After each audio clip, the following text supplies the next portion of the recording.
All right, here is Set 13 Thursday's page.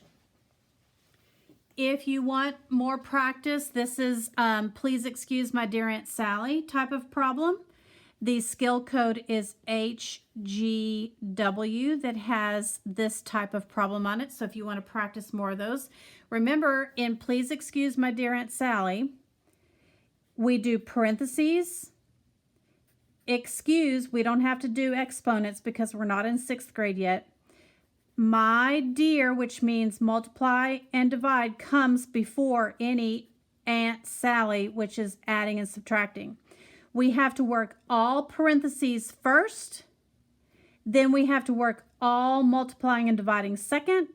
Then the last thing we do is any leftover adding or subtracting problems. We have to work them in that order.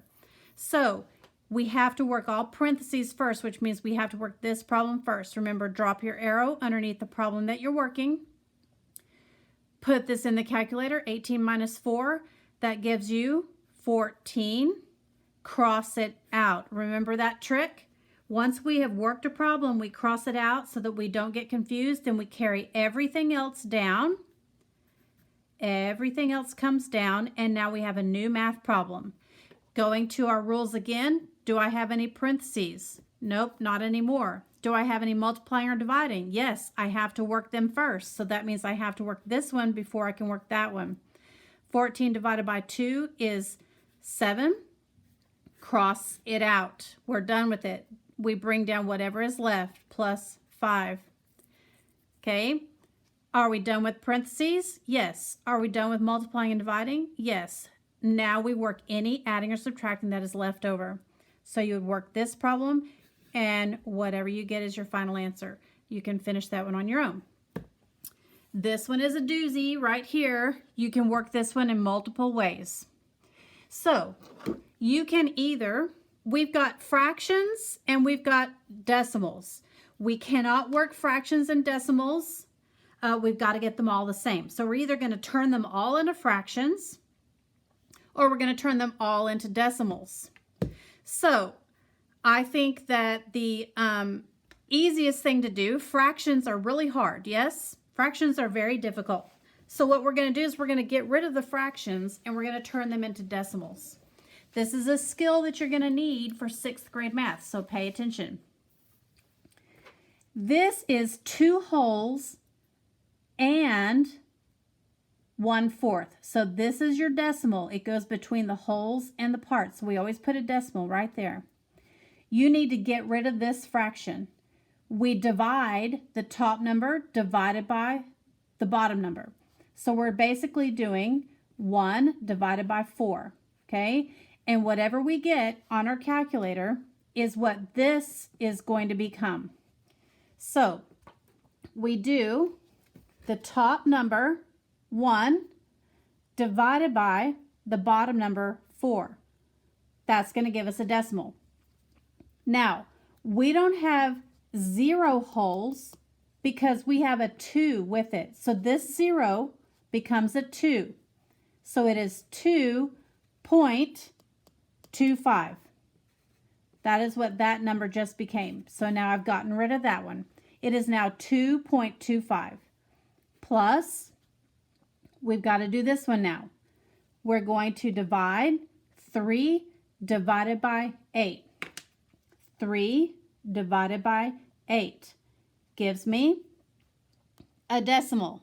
But remember, I don't have 0 wholes because I've got a 2 right here. So this 0 becomes a 2. So this number is now 2.375. The 3/8 just became 0.375, and the 2 wholes gets written down next to it. So 2 wholes and 3.75 is what this 3/8 just became. Okay, now I have this one, and it's already a decimal.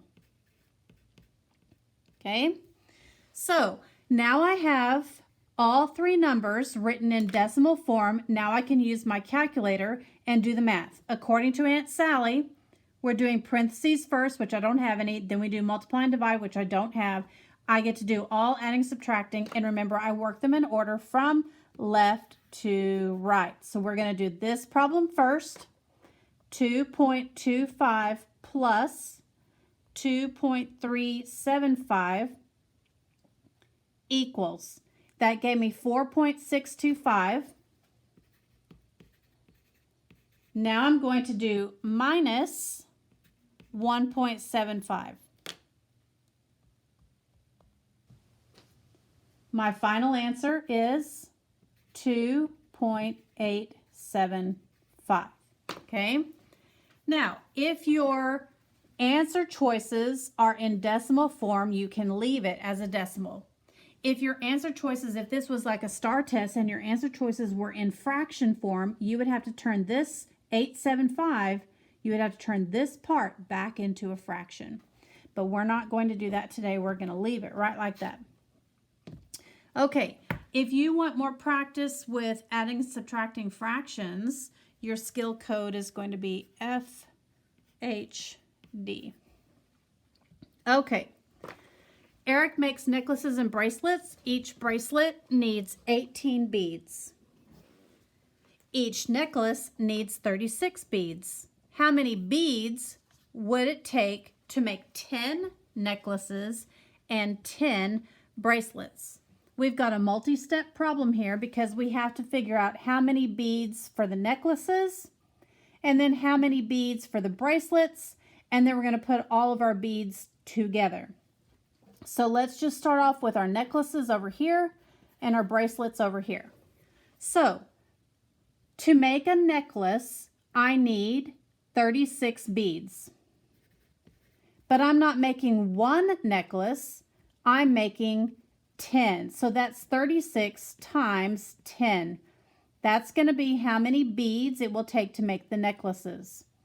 Now, to make the bracelets, each bracelet needs 18. So 18 beads for one bracelet, but I'm not making one bracelet, I'm making 10. So that's 18 times 10.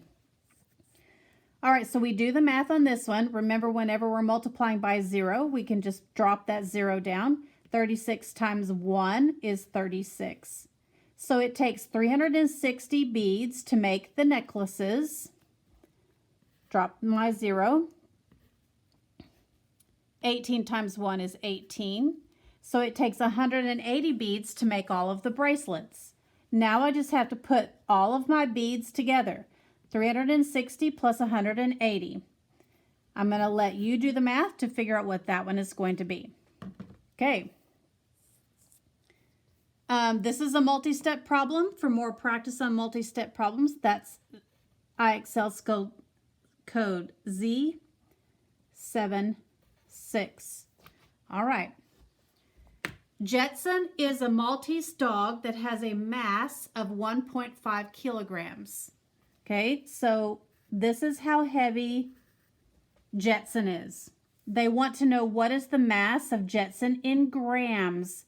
We need to change the kilograms to grams. Okay, here we go. This is where our refrigerator box comes in.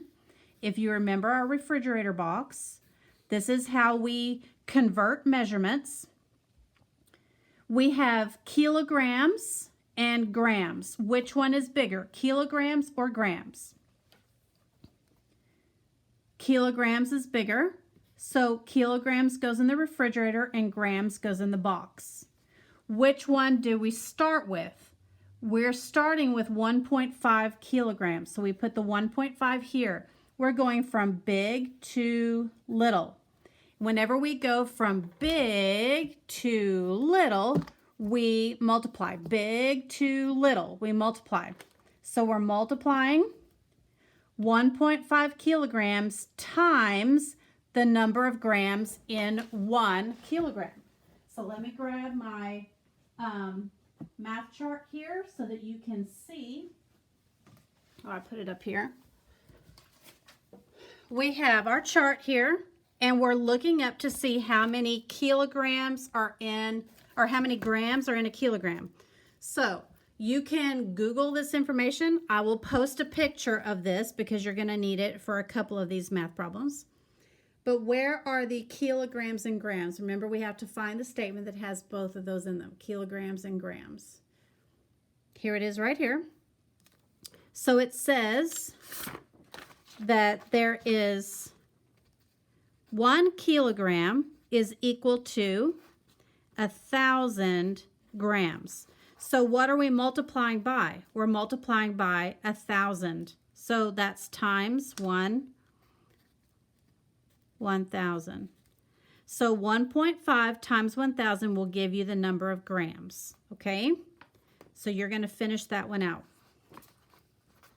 How many grams? Okay, number 5. Oh, wait, let me give you the skill code for this one. So if you need to practice more changing measurements with that refrigerator box, that is TM9. That's IXL skill code TM9. All right. Diana made 4.5 pints of gravy. How many cups of gravy did she make? Okay, this is another measurement conversion. We're starting out with our refrigerator and our box. We have pints and we have cups. Which one is bigger? Pints or cups? So we look on here. Remember, they're listed in order from biggest to smallest. So here is the one that has pints and cups in it. Which one is listed first? Pints is listed first. Because it's listed first, that means it has to go in the refrigerator, and the cups have to go in the box. So in this math problem, we're starting off with 4.5 pints. So 4.5 pints, and we're changing them to cups. So we're multiplying. How much are we multiplying by? Well, there's where we've got to look at our thing. It says 1 pint equals 2 cups.